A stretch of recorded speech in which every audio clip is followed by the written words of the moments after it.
Hello everyone, welcome back to another episode here with the Aquarium Project in the beautiful and rainy Auckland. I hope you've been enjoying our content. If you have, or even if you haven't, please subscribe, it would be cool. But yeah, other than that, thank you very much for tuning in. What I wanted to talk about today was an issue that is particularly sort of, I guess, prevalent in New Zealand, but from my understanding is common around the world, but yeah, definitely insofar as the New Zealand context goes, is a real problem, and that is guppy health. So obviously everyone knows guppies, even non-fish people know what a guppy is, what it looks like and that. And what is the common thing that we come across is like, they just don't last very long, they die, they drop off, they get that weird shimmy thing, they sit on the bottom, kind of just running into these problems a lot of the time. And I guess the question is, what is the cause, why does it happen, how can I prevent it, all this kind of stuff.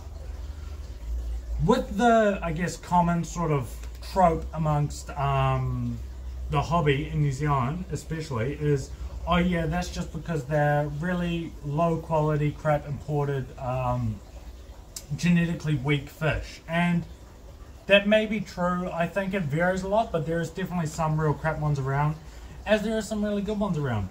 But it is definitely part of the equation, but I don't think it is a good explanation for the entire thing, if that makes sense.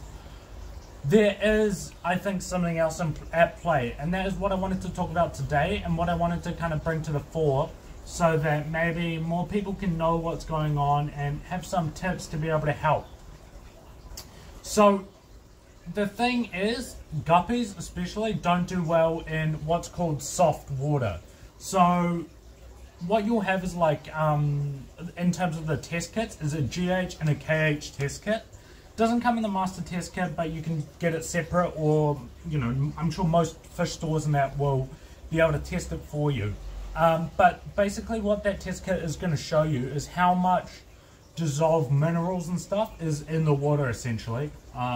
I know this is not the world's most scientifically accurate explanation, but this is, I think, the most useful one for general fish hobbyists. Just as a full disclaimer, if you're a scientist, probably don't get your information off me.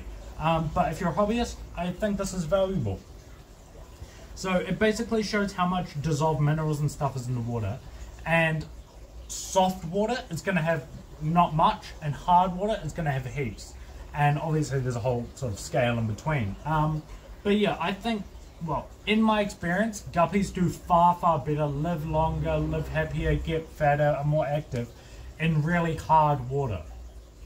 So what I think is the best way to achieve this is, if you've got, like, say you've got like a 70 litre, 2 foot, 20 gallon aquarium, you've got it and you've been having issues, like it's a guppy tank, but you've been having issues, like you buy nice males and they last a couple months and they just tend to get that shimmy in the corner and then just wither away and kind of die.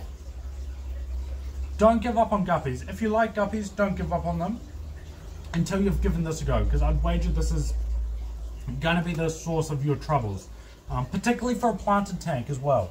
So chuck some crushed oyster shell, or some coral rock or something like that. That's going to increase your pH, your hardness, your KH, your GH. Chuck that in the filter or down the back of the aquarium or something, and give it a good few weeks. This is what I recommend a lot of the customers who come in and have these kind of issues to do. Like I'll give them some crushed oyster shell, for example, and say, right, chuck this in your filter, give it a couple weeks, and we'll see how we go. And pretty much without fault, what will happen is they'll come back, you know, those couple weeks later, and it's like, oh yeah, it's like a completely different tank basically. Everything's kind of bounced back. And that really does, you know, I think that's a really good thing. Excuse me. So yeah, I think that's kind of the key that a lot of people do forget. With this, it will apply to all kind of live bearers, so like your mollies, your platies, your swordtails, that kind of thing. But I've found it most effective with guppies. With all these kind of fish, what's going to happen is they're going to be able to survive in like a full marine environment, like full salt water. Like you can take them all the way brackish to all the way salt, and they'll be happy as.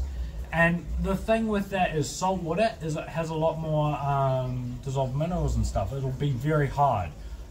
So it'll get a lot more of that calcium and stuff through them, which is what they really do benefit from. So taking a fish that does like this real high hardness, really high pH, really hard water, and taking them to like a planted tank, where a planted tank is generally not going to have much hardness because like the plants take it up.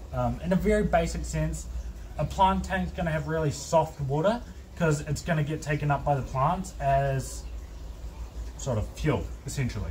So having a really heavily planted guppy tank is doable, but if you chuck them all in this planted tank without making any other adjustments, they're going to really struggle with such soft, low pH, acidic water.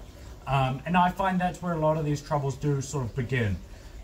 Simply chucking oyster shell or coral rock or, you know, a bit of aragonite, like whatever you're using to increase the hardness, chucking that in the tank does make a really big difference. And it will basically, the way it works is it dissolves.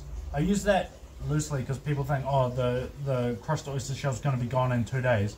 But it's like, if you have that same 70 litre 20 gallon tank, 1 tablespoon will last you probably a year and a half, I'd say, easy.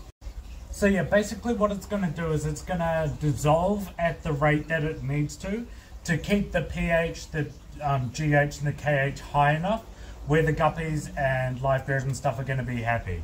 I think this is one of those ones where it does make a massive difference, but it's not maybe the most common sort of practice. But I have consistently found that, you know, with continued use, it does make a huge improvement for the health of the fish. It kind of just gives them like a bit of a spark, and they're just off and crazy. But having that soft water, especially with the planted tank, does really, really make them struggle. Now, people worry about if you've got guppies in your tank, but you've also got, you know, cories, you've got other live bearers, you've got other tetras, that kind of thing. And what I've found is that you can still use it and it's not going to have as much of a problem. Whereas the guppies going the other way, trying to adjust to their parameters, does have the problem. So it wouldn't, like, I wouldn't do it quickly or anything. Like, I wouldn't take them all out and throw them straight in, of course. But if you do it with the oyster shell or the coral rock or something, it'll adjust slowly and they'll be fine. Obviously, you want to make sure you're avoiding any massive extremes either way. You don't want to be, you know, having a pH of 10. That's going to cause problems basically for anything. But bringing it up to a solid like 7.8 to 8 with the hardness going up as well is really going to help. And the other fish aren't going to really have that same issue which the guppies do at the lower pH. So I hope that maybe makes sense for you guys, and I think it would be a really good idea for some more people to give this a go. Because yeah, in my experience it does make a massive difference, a lot more than you would maybe expect just on the surface of it.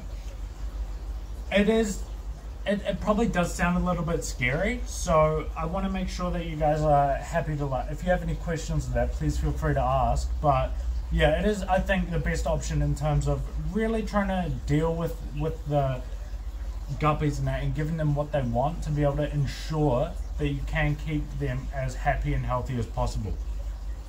Because of course guppies are beautiful fish, they look awesome in a planted tank, kids love them, adults love them, non-fish people love them, fish people love them, so it's one of those ones that's like got broad popularity for a good reason. So yeah, hopefully this gives you a bit of allows you to be better equipped, say, to be able to deal with one of the common issues that people run into with them. So yeah, thank you guys very much for watching. If you haven't already, please make sure to like and subscribe and all that good stuff. I'd really appreciate it. But yeah, other than that, thank you very much, and we'll catch you in the next one. Bye!